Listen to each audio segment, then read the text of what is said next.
Técnica que assinou laudo falso de órgãos contaminados com o vírus HIV se entregou à polícia do Rio de Janeiro. Presos integrantes de uma quadrilha que durante um ano movimentou 300 milhões de reais com roubo e desmanche de veículos.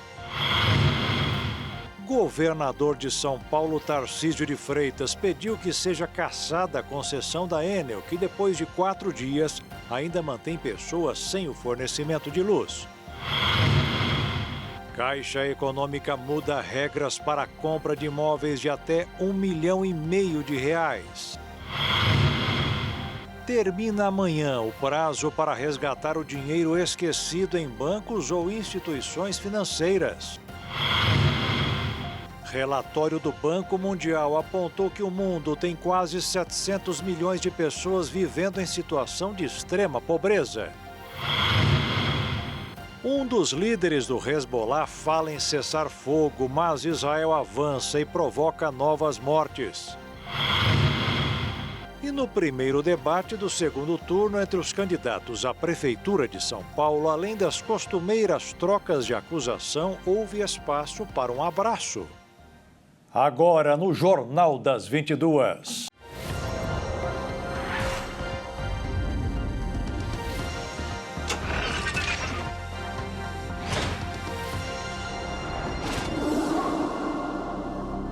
Olá, boa noite. A polícia do Rio de Janeiro prendeu 11 pessoas hoje e desmantelou uma quadrilha especializada em roubo de carros. A estimativa é que eles roubavam 80 veículos por semana. No período de um ano, o esquema rendeu 300 milhões de reais.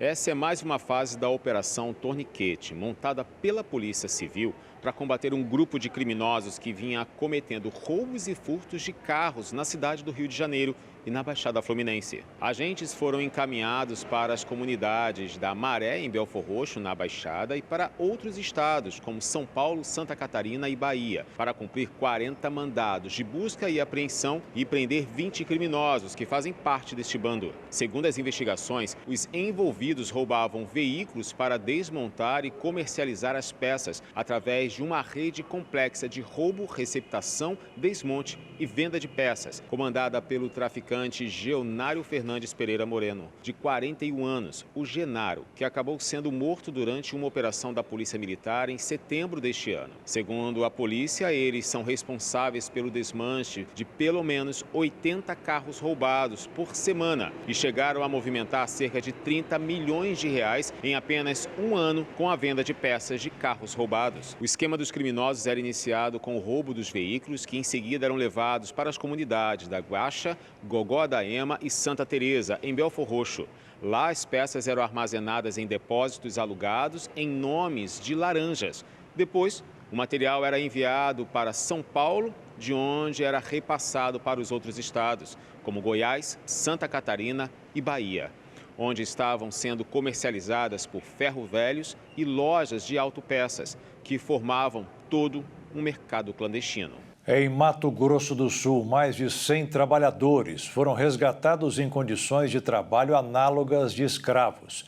Eles estavam em 8 municípios, sendo Naviraí a cidade com o maior número de trabalhadores explorados. O trabalho escravo no Brasil é um problema social e econômico que persiste em diversas regiões, especialmente em áreas rurais. Embora a escravidão tenha sido oficialmente abolida em 1888, formas contemporâneas de exploração ainda são encontradas no país, afetando milhares de trabalhadores em condições degradantes. No Brasil, o entendimento de trabalho análogo à escravidão acontece a partir de 4 modalidades, como promover condições degradantes de trabalho, fazer com que as funções aconteçam de maneira forçada, condicionar jornadas exaustivas e gerar trabalho no regime de servidão. Todas as 4 categorias, de forma isolada ou mútua, geram danos relacionados com as regularidades trabalhistas e também a dignidade do trabalhador. As situações mais comuns, elas envolvem o meio ambiente de trabalho totalmente degradante. A ausência de fornecimento de água potável, equipamentos de proteção individual, péssimas condições de alojamento, a questão também de alimentação e também a falta da ordenação do meio ambiente de forma que ele fique sadio e equilibrado a fim de evitar com que o trabalhador sofra com as intempéries e com um alto risco de acidentes de trabalho. Vivendo nestas condições, 127 trabalhadores foram resgatados em Mato Grosso do Sul, conforme dados do Ministério do Trabalho e Emprego, em conjunto com o Ministério Público do Trabalho. O resgate aconteceu em 8 municípios, sendo Naviraí a cidade com maior número de trabalhadores explorados, 44 no total. Muitos deles eram contratados por empresas terceirizadas. Nessas atividades, seja da cultura da cana-de-açúcar, seja da cultura da silvicultura, criação do gado, lavoura, são situações, então, que acaba demandando uma mão de obra manual e que esses trabalhadores que aceitam fazer esse tipo de serviço, como limpeza de pastagem, conserto de cerca, corte e enleiramento do eucalipto, fazem com que eles, então, se submetam a situações em que essas empresas ou prestadores de serviço que são contratados tanto pelo dono da terra ou também por outras empresas que atuam na atividade econômica, sejam submetidos a condições análogas de escravo. Esse problema também está relacionado à desigualdade social, já que as vítimas costumam ser pessoas de baixa escolaridade e com poucas oportunidades econômicas, o que as tornam mais vulneráveis à exploração. Aqui no estado do Mato Grosso do Sul, as principais vítimas, e isso tem se evidenciado. Eu falo evidenciado porque é uma situação que ela sempre ocorreu. Pode denotar, apenas pelo estudo frio dos números, que está aumentando, mas nós entendemos que isso está sendo trazido à tona, que são pessoas extremamente vulneráveis. Quando nós falamos de pessoas extremamente vulneráveis, nós estamos falando de trabalhadores migrantes, né? Nós temos aqui a fronteira com o Paraguai, muitos trabalhadores paraguaios sendo aliciados para o território nacional e submetidos a essas situações, e também a mão de obra indígena. A lista suja criada pelo governo brasileiro é uma das principais ferramentas no combate ao trabalho escravo. Ela identifica e divulga empresas e fazendas que foram flagradas utilizando mão de obra escrava, permitindo que consumidores e empresas parceiras possam evitar relações comerciais com essas entidades. Então, eles permanecem por 2 anos nessa lista, e essa lista, o Ministério Público Federal, inclusive, fez recomendações às instituições bancárias de natureza pública, exemplo, Caixa Econômica Federal, Banco do Brasil e BNDES, para que não ofertem ou não ofereçam financiamentos com recursos públicos para empregadores e tomadores de serviço que se utilizam dessa mão de obra em condições análogas de escravo. Acaba sendo essa situação, essa pecha de lista suja. O Código Penal estabelece as situações de punição por condição análoga à de escravo. O Código prevê pena de reclusão, multa, além de pena correspondente à violência cometida. O crime ele é previsto no artigo 149, né, do Código Penal, que é você sujeitar alguém a essas condições, sejam elas trabalho degradante, jornada exaustiva, servidão por dívida ou restrição à liberdade de locomoção do trabalhador, e ela tem uma penalidade que ela varia até mesmo de 8, 12 anos, dependendo de prisão em regime fechado. Um relatório divulgado hoje pelo Banco Mundial afirmou que atualmente 8,5% da população mundial vive em situação de extrema pobreza, que representa quase 700 milhões de pessoas. Embora a taxa de pobreza extrema tenha caído de 38% em 1990 para 8,5% em 2024, ela teve apenas uma leve queda nos últimos 5 anos devido ao fraco crescimento econômico e às múltiplas crises, como a pandemia, inflação alta e os diversos conflitos mundiais. Até o final dessa década, é estimado que 7,3% da população mundial continuará em situação de extrema pobreza, representando mais que o dobro da meta do Banco Mundial de 3% e distante do objetivo de desenvolvimento sustentável da entidade de acabar com a extrema pobreza em todos os países até 2030. Entre 2024 e 2030, apenas 69 milhões de pessoas devem deixar esse quadro. De acordo com o diretor-geral sênior do Banco Mundial, Hector Van, após décadas de progresso, o mundo está enfrentando sérios retrocessos na luta contra a pobreza global, resultado de desafios que incluem o crescimento econômico lento, a pandemia, altas dívidas, conflitos e fragilidade, além de choques climáticos. A entidade afirma que a lentidão na redução da extrema pobreza é resultado de um quadro de policrises, quando o mundo enfrenta crises múltiplas e interconectadas simultaneamente. A estimativa é que se o crescimento do Produto Interno Bruto, PIB, per capita global se mantiver nas taxas médias do período entre 2010 e 2019, o nível de extrema pobreza mundial permanecerá acima de 7% até 2050. Atualmente, 44% da população mundial vive com menos de $6,85 por dia. O número de pessoas vivendo abaixo desse patamar ficou praticamente inalterado desde 1990 devido ao crescimento populacional. E veja a seguir, governo adiou para amanhã a decisão sobre se o Brasil voltará a ter o horário de verão. E a Caixa Econômica muda regras para a compra de imóveis de até R$ 1,5 milhão.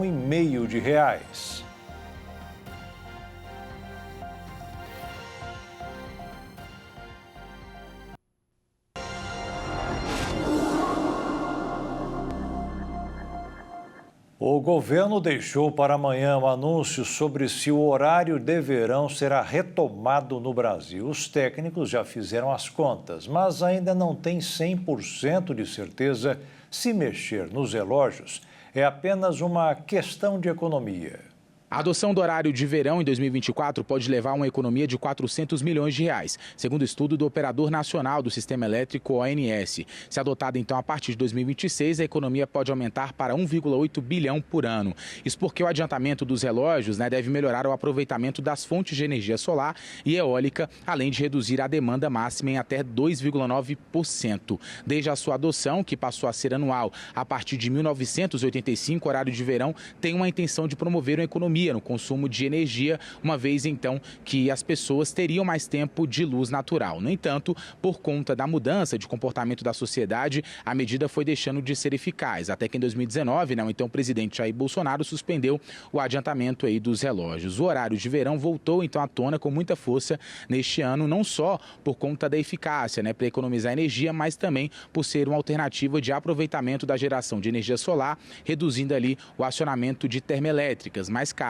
e também poluentes. Um outro ponto importante, isso acontece porque as usinas eólicas e solares dependem da incidência de vento e sol, que não são ali perenes para gerar energia. Além disso, as usinas eólicas geram mais na madrugada e pela manhã, enquanto as solares geram durante o dia. Ao deslocar então os relógios, os padrões de consumo também mudam, encaixando-se em melhores momentos de geração para essas duas fontes que são também ali mais baratas que as térmicas. Agora então a expectativa é justamente que integrantes do governo apresentem amanhã, nesta quarta-feira, novos estudos sobre as condições de atendimento de energia, aos consumidores e eventuais mudanças no cenário hidrológico. O órgão também, inclusive, o governo federal, inclusive, no final de setembro, já havia apresentado um estudo que indicava a necessidade do ponto de vista energético de adoção do horário de verão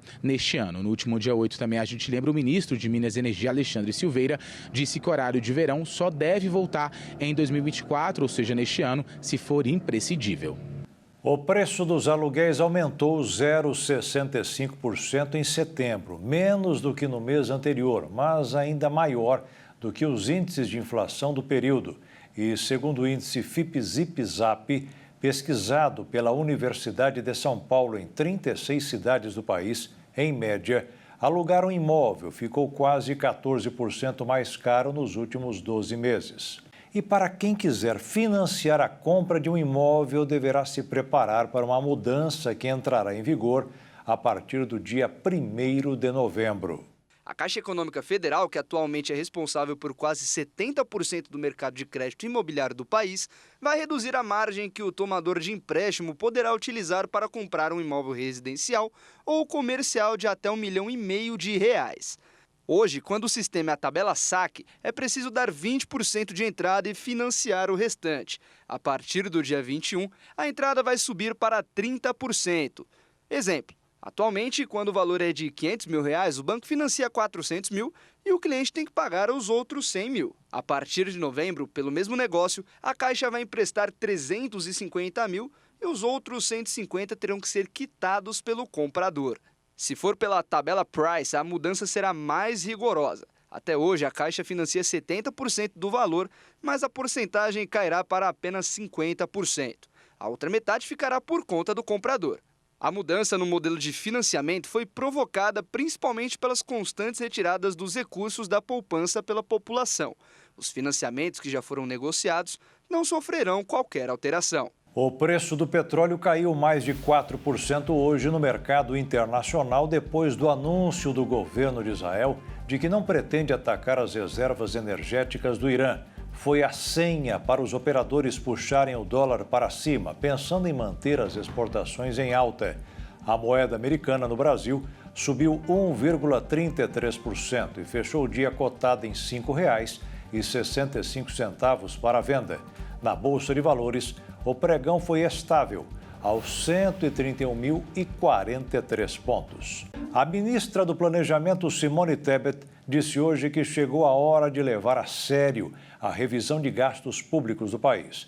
Depois de uma reunião com o ministro da Fazenda, Fernando Haddad, ela disse que não será possível ajustar as contas apenas aumentando a arrecadação. É preciso cortar, segundo ela, evitando alguns itens como o salário mínimo e as aposentadorias. Os supersalários do governo é que serão os primeiros a receber atenção. Depois de enfrentar um período crítico de estiagem, calor intenso e baixa umidade relativa do ar, voltou a chover na capital do Mato Grosso do Sul. A boa notícia trouxe alívio para os produtores de hortaliças. As verduras cultivadas numa horta na capital não viam a chuva há muito tempo. O período de estiagem, acompanhado de um calor intenso, castigou as plantações. Nos últimos meses, Carlos perdeu 30% da produção. Estava muito quente, então a gente tem que jogar mais água, né? Essa é a dificuldade, tem que jogar mais água, você tem que cuidar mais da planta por causa do calor. A irrigação precisava ser realizada pelo menos 4 vezes ao dia. Agora, com a chegada da chuva depois de semanas de seca, o cenário mudou. São mais de 200 hortas urbanas só em Campo Grande. O presidente da Cooperativa de Agricultura Urbana explica que os produtores rurais estão otimistas em relação à próxima safra. As hortaliças, ela depende 90% de água. O produtor ele começa a criar uma expectativa, uma esperança de melhora. Eles já estão jogando a semente no chão, já estão preparando as terras e a tendência é uma melhoria, né, com o resultado de produção. E as hortaliças entram numa fase de melhoria também. A expectativa é de que a chuva reduza significativamente os custos de produção, o que deve impactar diretamente no preço final para o consumidor. A tendência é que na próxima safra, dentro de 30 a 50 dias, os preços das hortaliças comecem a cair, oferecendo produtos mais acessíveis e de qualidade no mercado. Em um período de boa colheita, o produtor rural consegue comercializar 80% da produção. Agora vai melhorar para nós que é produtor. A fabricante de aeronaves elétricas EVE assinou financiamento de R$500 bilhão com o Banco Nacional de Desenvolvimento Econômico e Social, o BNDES. Com recursos do programa BNDES Mais Inovação, a EVE, controlada da Embraer, vai construir sua fábrica de carros voadores em Taubaté, no interior paulista.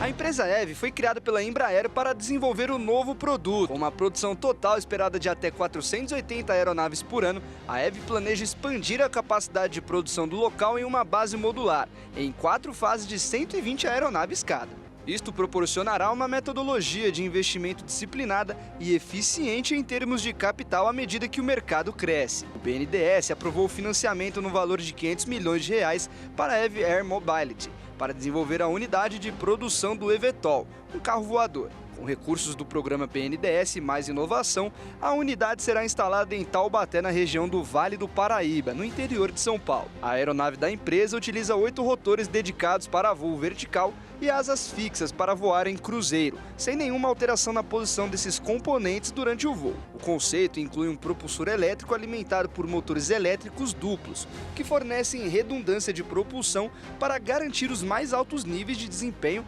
segurança despachabilidade e baixos custos operacionais. O financiamento reforça o compromisso do governo federal de apoiar projetos inovadores da indústria brasileira, uma mobilidade aérea que utiliza alta intensidade tecnológica. O programa BNDES Mais Inovação já aprovou 8 bilhões de reais em créditos desde 2023. Termina amanhã o prazo para resgatar o dinheiro esquecido em bancos ou instituições financeiras. Mais de 8 bilhões e meio de reais estão disponíveis para resgate no sistema de valores a receber do Banco Central. O prazo para o resgate do dinheiro esquecido em bancos e instituições financeiras está terminando. De acordo com o levantamento de agosto da autoridade monetária, no total, até essa quarta-feira, 8 bilhões 590 milhões de reais estão disponíveis para resgate no sistema de valores a receber do Banco Central. No sistema, o cliente pode consultar as empresas e pessoas físicas, inclusive falecidas, que deixaram valores abandonados em bancos, consórcios e outras instituições. Para consultar se tem valores esquecidos em bancos e instituições financeiras a receber, basta acessar o site oficial estabelecido pelo Banco Central e clicar no Sistema de Valores a Receber, SVR. A data informada vai ser um agendamento em que os valores vão ser transferidos. O agendamento será feito de acordo com sua data de nascimento do beneficiário. No caso das empresas, de acordo com a data de criação da companhia. Uma lei aprovada pelo Congresso Nacional e sancionada pelo presidente Lula autoriza o governo a recolher os recursos esquecidos no sistema de valores a receber que não foram reclamados pelos titulares até o prazo final. A ONU, Organização das Nações Unidas, afirmou que o governo de Nicolás Maduro cometeu crimes contra a humanidade. As acusações para o governo venezuelano incluem tortura, prisão arbitrária, assassinato e violência sexual. A situação na Venezuela atualmente, um dos principais palcos de tensões da América Latina, tem sido preocupante. Em um relatório recente, a ONU afirmou que o governo de Maduro cometeu os crimes antes, durante e após o período das eleições presidenciais. A ONU está encarregada de realizar a apuração de fatos sobre a Venezuela e divulgou hoje o relatório de 161 páginas sobre as graves violações de direitos humanos e crimes cometidos no país entre 1º de setembro de 2023 e 31 de agosto deste ano. Os crimes aconteceram por meio de perseguições políticas e na repressão às manifestações. O objetivo era silenciar críticos e supostos oponentes. Entre as vítimas, havia também crianças e pessoas com deficiências. Os investigadores revelaram casos em que as vítimas não estavam em local de manifestação e foram detidas e agredidas sem motivação. Alguns oficiais forçaram contato íntimo com uma menina enquanto executavam a detenção. Foi relatado também que os detidos eram ameaçados e torturados para assumirem crimes que não eram seus. Segundo a organização, 25 pessoas foram assassinadas por arma de fogo durante os protestos. A missão da ONU ainda pediu que o Estado liberte todos os detidos e respeite a integridade física e psicológica deles. A investigação vai continuar a pedido do Conselho de Direitos Humanos da ONU. O governo venezuelano ainda não se pronunciou sobre as acusações. A eleição na Venezuela ocorreu em 28 de julho e Nicolás Maduro foi declarado reeleito para um 3º mandato. Mas o Conselho Nacional Eleitoral nunca divulgou as atas. Os primeiros componentes para a instalação do sistema de defesa antimísseis de longo alcance dos Estados Unidos já chegaram a Israel. A iniciativa visa fortalecer a proteção do país aliado contra possíveis ataques do Irã. Em um comunicado oficial, o Pentágono disse que alguns militares americanos já estão trabalhando na montagem do equipamento, mas que os outros ainda irão nos próximos dias e que o TAAD estará totalmente operacional em breve. O TAAD é um sistema de defesa antimísseis terrestres que pode ser transportado. Ele é altamente eficaz contra ameaças de curto e médio alcance. Embora seja utilizado para defesa terrestre, o sistema também pode atingir alvos fora da atmosfera. O sistema será operado pelos militares americanos na defesa do país, aliado contra eventuais ataques do Irã. O secretário de Defesa dos Estados Unidos, Lloyd Austin, autorizou o envio de uma bateria de defesa de grande altitude e de uma equipe de militares americanos a Israel, que ajudarão a reforçar as defesas aéreas do país após os ataques sem precedentes do Irã. Apesar do apoio militar crescente dos Estados Unidos a Israel, nesta terça-feira, o secretário de Estados Unidos, Antony Blinken, e o secretário de Defesa, Lloyd Austin, disseram que o aliado deve tomar medidas para melhorar a situação humanitária em Gaza no próximo mês, para evitar ações legais envolvendo a ajuda militar dos Estados Unidos, de acordo com reportagens e fontes da imprensa. Washington tem pressionado Israel com frequência para melhorar as condições humanitárias em Gaza, desde que a guerra com Hamas começou com os ataques do grupo militante palestino ao sul de Israel, há pouco mais de um ano. Mas o governo Biden não impôs restrições à ajuda militar que os Estados Unidos enviam a Israel. E veja a seguir: técnica que assinou laudo falso de órgãos contaminados com o vírus HIV se entregou à polícia do Rio de Janeiro. E no primeiro debate do segundo turno entre os candidatos à Prefeitura de São Paulo, além das costumeiras trocas de acusação, houve espaço até para um abraço.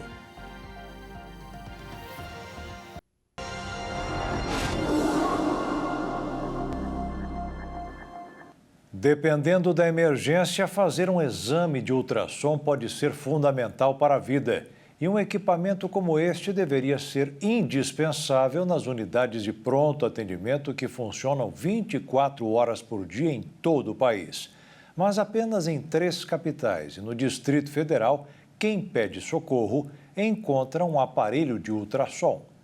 Apenas 3 capitais brasileiras, São Paulo, Salvador e Belo Horizonte, disponibilizam de ultrassonografia de emergência em unidades de pronto atendimento, um recurso considerado vital para o diagnóstico rápido e eficaz em situações críticas, como insuficiência respiratória, traumas múltiplos e paradas cardiorrespiratórias. O método conhecido como POCUS, ou ultrassom à beira do leito, permite que os profissionais de saúde realizem o exame logo na chegada do paciente, sem a necessidade de transferências para outras unidades, um fator que pode ser determinante para salvar vidas. Ao contrário das capitais que ainda não adotaram o ultrassom nas emergências de suas unidades de pronto atendimento, Salvador se destaca com 9 das 20 unidades municipais equipadas com a tecnologia. Nesses casos, o aparelho está disponível diretamente nas áreas de atendimento, facilitando o diagnóstico imediato, principalmente em cenários críticos, onde o tempo é um fator decisivo. Se um paciente chega com falta de ar grave, o ultrassom à beira do leito pode revelar rapidamente se a causa é uma embolia pulmonar, um edema ou outro quadro que exige tratamento específico, o que aumenta significativamente as chances de um atendimento bem-sucedido. Um levantamento recente realizado junto às secretarias estaduais e municipais de saúde revela que, mesmo com o ultrassom se mostrando eficaz e relativamente acessível, com preços que variam de 30 a 200 mil reais, dependendo do modelo, a maioria das capitais brasileiras ainda não implantou a tecnologia nas unidades de urgência e emergência. O custo é considerado baixo em comparação ao de um aparelho de raio-x, que pode chegar a R$1 milhão e já é obrigatório nas UPAs. O ministro da Saúde não obriga que o ultrassom faça parte dos equipamentos das UPAs, mas concede autonomia para que estados e municípios decidam conforme a necessidade local. Especialistas como Leonardo Piber, diretor da Sociedade Brasileira de Ultrassonografia, defende que ampliar o acesso a essa tecnologia nas UPAs poderia diminuir a fila de espera para atendimento em hospitais, pois muitas condições seriam diagnosticadas e estabilizadas logo nas primeiras unidades de atendimento, reduzindo a sobrecarga em grandes hospitais. O impacto é ainda mais significativo em áreas urbanas, com alta demanda e poucas vagas em hospitais, onde as UPAs operam 24 horas por dia para atender desde casos leves até emergências, que requerem estabilização e transferência. A técnica em patologia clínica, Jaqueline Iris Bacelar de Assis, de 36 anos, se entregou em uma delegacia da Polícia Civil do Rio nesta terça-feira. Ela é acusada de ter assinado laudos no laboratório que está sob investigação por emitir exames com falsos negativos para HIV no Rio de Janeiro. O erro nos exames fez com que 6 pacientes recebessem transplantes infectados com o vírus. Jaqueline afirma que nunca realizou os testes. Começou a trabalhar no local como supervisora administrativa em outubro de 2023 e que seu nome estaria sendo usado como laranja. E o sócio do laboratório PCS Saleme, o ginecologista Walter Vieira, afirmou que o transplante de órgãos infectados foi causado pela preparação incorreta do exame para detectar a doença e erro na hora de registrar o resultado do teste. A defesa do ginecologista Walter Vieira disse à polícia que os erros foram cometidos por 3 funcionários da clínica, sendo que um deles, Ivanilson Fernandes dos Santos, está preso. O técnico de laboratório Kleber de Oliveira. Santos, que está foragido, e a técnica em patologia clínica Jaqueline Iris Bacelar de Assis, que se entregou hoje à polícia. O laboratório já havia afirmado por meio de nota que um erro humano teria levado à infecção com o vírus HIV em pacientes. No depoimento na segunda-feira, Vieira detalhou as supostas falhas. No primeiro laudo, o sócio do laboratório disse que o erro foi causado pelo biólogo Kleber Santos no momento de preparar o exame. Antes de manusear o equipamento que faria o teste para detectar a doença, ele não teria zerado a máquina, o que causou o falso negativo. O profissional tinha formação e capacidade para assinar e liberar o documento com os resultados. Mas a assinatura final é de Walter Vieira. A defesa alegou que os documentos foram assinados porque há vários testes a serem feitos antes de os órgãos serem doados e que o ginecologista assinou somente o exame final. No segundo laudo, o erro foi atribuído ao responsável técnico pelos laudos, Ivanilson dos Santos. Ele teria se enganado e escrito negativo no lugar de positivo no teste de HIV, mas por não ter formação de nível superior, não poderia assinar e liberar o resultado. A função de checar e assinar o exame feito por Ivanilson era de Jaqueline de Assis, que não teria realizado uma checagem e liberado o laudo com o falso negativo. A profissional, de acordo com o PCS Saleme, apresentou um diploma falso de biomédica no momento da contratação. A profissional nega conhecimento sobre o documento. A clínica enviou o print de uma conversa com Jaqueline, em que ela teria enviado o diploma da faculdade. A instituição disse que não reconhece o atestado de formação de biomedicina da técnica em patologia clínica. Em entrevista antes de ser declarada foragida, ela disse que começou a trabalhar no local como supervisora administrativa em outubro de 2023 e que não assinava laudos. Segundo ela, seu nome estaria sendo usado como laranja. De acordo com um dos investigados do caso, além de sócia no laboratório, a família é dona de outras unidades que prestam serviço ao Estado. A Secretaria Estadual de Saúde do Rio de Janeiro criou o Centro de Operações de Emergências para lidar com a crise aberta na pasta após vir a público a notícia de que 6 pacientes que estavam na fila do transplante receberam órgãos infectados com HIV. O texto sobre a medida, publicado no Diário Oficial desta terça-feira, informa que este centro será chamado de COI-transplante e ficará ativo por 30 dias, período que pode ser prorrogado caso necessário. De acordo com um dos investigados do caso, além de sócia no laboratório, a família é dona de outras unidades que prestam serviço ao Estado. É um episódio inadmissível. Estamos com o Ministério da Saúde desde o primeiro momento em que houve a notificação do primeiro caso de uma pessoa que recebeu a doação e foi infectada pelo HIV agindo. É um caso que não pode ser admitido e, como eu já declarei em entrevista, é algo inusitado, que nunca aconteceu, que não pode ser tolerado e que nós queremos fortalecer a confiança no Sistema Nacional de Transplantes. Então, ao acontecer um caso como esse, ele tem que ser investigado porque ele foge a regras e controles que existem. 8 pessoas perderam o olho após participar de um mutirão para tratamento de catarata. O caso aconteceu na cidade de Parelhas, no Rio Grande do Norte. O mutirão aconteceu no mês passado, mas a Secretaria de Saúde da cidade só confirmou a informação hoje. As cirurgias aconteceram como parte do programa Fila Zero, que tem o objetivo de reduzir as filas de espera de todos os serviços de saúde. Ao todo, 48 pessoas passaram por procedimentos de catarata em 2 dias. 15 tiveram complicações com infecções bacterianas e destes 15, 8 tiveram que retirar o globo ocular. 4 fizeram uma cirurgia de vitrectomia, que é a substituição de um gel que fica dentro do olho. E 3 estão sendo acompanhadas por oftalmologistas. A prefeitura também disse que cerca de 330 procedimentos foram realizados desde maio de 2022. E até o último mutirão, nunca havia acontecido nenhuma complicação. A Vigilância Sanitária vinculada à Secretaria de Saúde do Rio Grande do Norte informou que vai apurar as situações e tomar as devidas providências. O primeiro debate do segundo turno das eleições municipais da capital paulista foi marcada por troca de acusações sobre o apagão entre os candidatos Ricardo Nunes, do MDB, e Guilherme Boulos, do PSOL. Durante o confronto entre os dois adversários, houve até um abraço.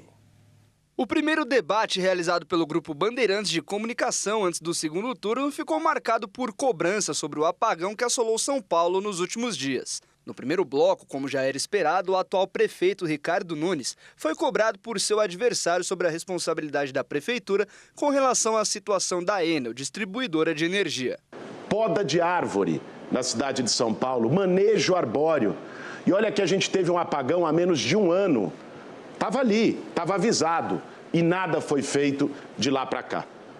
Na verdade, a cidade hoje está refém dessas duas incompetências, da Enel e do prefeito. O atual prefeito rebateu as duras críticas feitas por Guilherme Boulos e chegou a ler trechos do contrato da Enel com o governo federal. Ricardo Nunes chegou a dizer que o deputado nem sequer leu o contrato com a Enel. Olha, deputado Guilherme, eu lamento que você, como deputado, não teve o cuidado sequer de ler o contrato da Enel. Mas eu vou falar para você e falar para vocês. O contrato da Enel, na cláusula 10ª, diz aqui na primeira subcláusula, contrato da Enel. Pode mostrar, Eneg? Não? Não. Não, ok.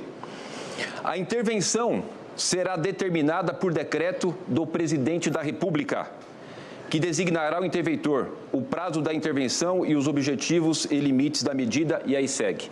Vamos aqui para a cláusula 11ª. Esse é o contrato. O deputado sequer leu o contrato. Vamos lá. 4ª subcláusula. Verificado qualquer das hipóteses da inadimplência prevista na legislação específica e neste contrato, a Agência Nacional de Energia Elétrica, que é federal, promoverá a declaração de caducidade da concessão. Grande parte do debate entre os candidatos ficou sobre o contrato da Enel, que tem vigência até 2028, e podas de árvore na capital paulista. Esse foi o tema que ganhou destaque nesse sentido da falta de energia elétrica que atingiu a capital e Grande São Paulo na sexta-feira. Os ataques entre os candidatos tomaram outro caminho quando foram questionados sobre investigações e as empresas do atual prefeito, que ironizou o deputado federal. Mas, só para eu entender se a resposta é essa mesmo, você recebeu o cheque que a Polícia Federal disse que foi depositado na sua conta? Pela administradora da creche? O que existe de recebimento na minha empresa é dos serviços prestados. Nada mais do que isso. Aquele cheque, você recebeu aquele do Santander, que a Polícia Federal disse que eu faço 2.000 serviços por dia. É que você não sabe muito bem o que é trabalhar, né? Você tem essa dificuldade. Você tem dificuldade. Por favor, gente. Mas deixa eu falar uma coisa para você, Guilherme. Quando a gente trabalha, acorda cedo, diferente de você, você imagina uma empresa que eu tenho muito orgulho, faz 2.000 serviços por dia. Todos os recebimentos que eu tive na minha empresa são de serviços prestados. Nada errado. Gente, essa investigação tem 5 anos, não tem nada de errado.